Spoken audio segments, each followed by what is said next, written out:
Welcome back to the dumbest bill in America. We have, of course, with us Delegate Brian Chisholm. Welcome back, Brian. Good to be here. Still on my best behavior. Say again? Still on my best behavior. Oh, okay. Very good. We're calling this podcast More Shell Games. And why are we calling this podcast that? Well, this is a really serious matter. The Comptroller of Maryland, Brian, and podcast listeners, this is the person that collects your tax money and collects all the money that you pay through fees and taxes and so forth. The Comptroller is saying, well, we are going to be late when we refund your tax overpayments because, I don't know, we're kind of just going to be late. There's really, there's a technology problem or so forth. Brian, do you believe that? Tell us what you think's really going on.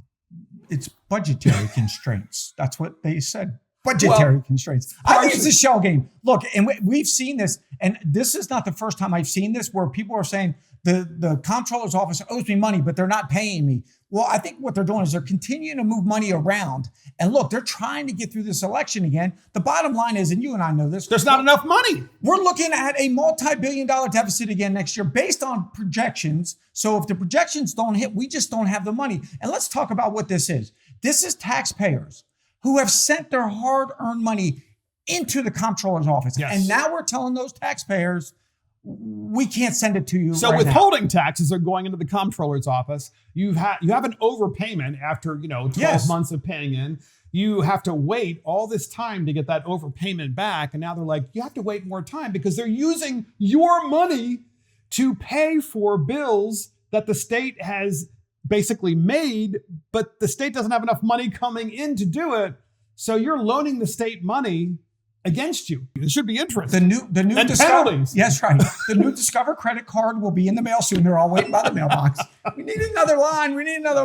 And I got this excuse. Well, it just means they don't have enough people working in there. So that begs the question, why don't we have enough people in the agency? Can we not fund the agency? I think we probably can, but can we not fund the agency, which says what, Mark? We don't have enough money. So the truth of the matter is we cannot pay back people money that they overpaid. That is their legal money. We can't send it back because we don't have enough money to do it because one, we either don't have it, we don't have the right shell. It's like Manhattan, when they move the shell game around, we keep picking the wrong one, or is that a little sponge ball? But we can't find it evidently. But look, and the bottom line is, people have to wait for their money to get back. Yes. Money they might be dependent on to what? Start new businesses, to feed their family, to pay the speeding tickets. And the electricity bill, pay the electricity bills that the Democrats created. Yeah, they got to register their car. They got to pay the paint tax, whatever it might be. It's so true. All the different taxes and fees the Democrats have created. But folks, this is like a really serious matter. The Democrats are always saying to Brian and I and the other Republicans, especially in the Freedom Caucus, you need to pass more bills. These are the Democrats that are elected in Annapolis. And it's like, well, then help us pass bills that reduce costs. Help us pass bills that let people keep more of the money that they have earned. And I'm bringing this up again because we need to bring this up again and again and again because we now are at a crisis situation in the state when the state is spending so much money. They're overspending. There is no longer enough money to give you your own money back that you overpaid. And Brooke Learman, the comptroller, is saying, we have a technology problem. We don't have enough staff. I'm like, you know what? This should be automatic. This should be electronic. This should be, automated. I mean, it's BS. It's complete BS, and we all know it. Go ahead, Brian. Final thoughts on this. $71 billion budget we just passed, right? Yes. So largest in history. Largest in history. Yep. $11,000 per citizen or Maryland or whatever you want to call it. State of Florida, their life down there is really, really rough. It's only $5,000. They pave the roads. They get the job done. So the question really is it a system problem? Is it a spending problem? Because we don't have a revenue problem.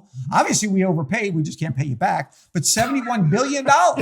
Well, Brooke Learman, the comptroller, was also in the legislature before she ran for comptroller. And she said that if you just had more trees, things would be safer. We're going to play this again because this is the person running the comptroller's office. So you got to worry a little bit about your money, like your overpayments when they go in there. Because, I had a refund coming to me from last year, and it took, I think, 5 months or something like that. It took a long time to get the refund. They send it by mail. Yeah. Right. It was stamped before the election, but it got to you 5 months later. So here's Brooke Lehrman when she was in the legislature. Here it is. Thank you, Madam Speaker. And if my colleagues will indulge me for 2 quick minutes, I just want to celebrate something in this bill that hasn't been mentioned thoroughly, and that's going to have huge and immediate positive impacts on all of our constituents. And that is that we are going to plant 5 million trees in this state under this legislation. That is going to have immediate public health benefits and reduce public health costs for our citizens, for our residents. It's going to have a remarkable impact on our homes and the value of our homes, and even on crime. There are numerous studies done in Maryland showing the direct correlation between decreased crime and increased trees. So I'm thrilled to go home and tell my children that we're going to plant 5 million trees over the next 10 years in Maryland, and I salute the sponsor of this bill. Thank you. Brian, you get the final thoughts on this before we close this one out. I have no words. I mean, she's a very sweet girl. I like her. She's very nice. I just wish they could fix that office because people are dependent upon that office. It's horribly run. And this is this is the problem in politics. How many people have you helped in your office with the Comptroller? It's horrible. Yes. I mean, I challenge anybody in the state of Maryland, go and pick up the phone, call 10 random CPAs or tax accountants. You tell me what your experience is with the Comptroller's office, and that's sad. And that's the problem with politics right now, Mark. What I see is people run for office and they have all these volunteers. And guess what happens after they get elected? All these volunteers got to go get a job. Guess what else happens? None of them know anything about accounting. And that's the dumbest bill in America. We'll see you next time.